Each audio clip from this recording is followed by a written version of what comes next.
બોલો, શું નામ તમારું? મારું નામ નિર્મલાબેન. નિર્મલાબેન, ક્યાંના છો?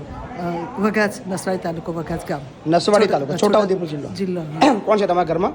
મારા ઘરમાં છોકરો છે, છોકરાની વહુ છે, છોકરાના છોકરા છે.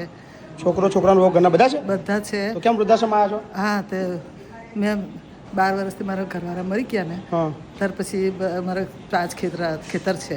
એ ખેતરને મેં બધા ઝાડ વેચી વેચીને મેં મકાન બનાવ્યું. મકાન નહોતું મારાથી, મેં એકલી જ બનાવેલું, કોઈ મદદ કરી નથી મને. અને મકાન બનાવ્યું ને, અને ત્યાર પછી ખેતર વેચ્યું એ લોકોએ. ખેતર વેચ્યું તેમાંથી મારી છોકરીએ કીધું મોટીએ, એટલે એને 1.5 લાખ રૂપિયા આપ્યા.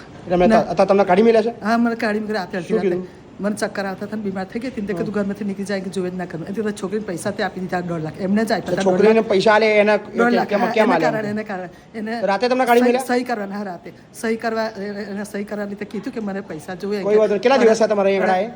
મારે ગણપતિ ચોથને દાડે મહિનો થશે. મહિનો થઈ ગયો તમારા? હા, મહિનો થઈ ગયો. મહિનામાં લેવા બી નહીં આવ્યા? લેવા આવ્યા હતા. પછી મેં કીધું મેં તમે મને અડધી રાતે કાઢી મૂકી. મેં બીમાર હતી પુષ્કળ. મારી છોકરીને બીમાર હતી, અમદાવાદ બીજી છોકરી, તેને તેલ લઈ હતી, મને બંને મારી કરીને કાઢી મૂકી મને. બરાબર. હા, તો પછી મેં કેવી રીતે આવું મૂકું? તમે મને કશું આપતા નથી, ભરી આપતા નથી, કશું નથી. તમે એકલા જ રહો છો? એકલી જ રહેતી હતી ગામમાં. તમારો છોકરો તમારા જોડે નહીં રહેતો? નથી રહેતા. 2 મહિનાથી નોકરી છોડીને આવતો રહે ને મને કહેતો નીકળી જા ઘરમાંથી, આવું કહે છે. હા, કશો વાંધો નહીં, કોઈ ચિંતા. અહીં ગમે છે તમને? હા, મને ગમે છે. શાંતિ રહો અહીંયા આગળ. બહુ મને ટેન્શન જગ્યા હોય તો મેં ખાટલા નીચે ઉભી રહીશ, કોઈ ના. કોઈ ચિંતા ના કરશો. મને હવે મારે જવું નથી. અહીંથી જવું નથી. હા, ના ના, કોઈ ચિંતા ના કરો. બહુ આપદા પાડે. આરામથી રહો અહીંયા, ટેન્શન ના લો. પથ્થર મારો કરે ને એવું બધું કરે છે. આરામથી રહો, ચિંતા ના કરશો. મકાન મેં બનાવ્યું બાપુ.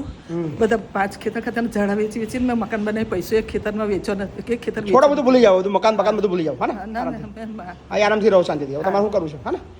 હા.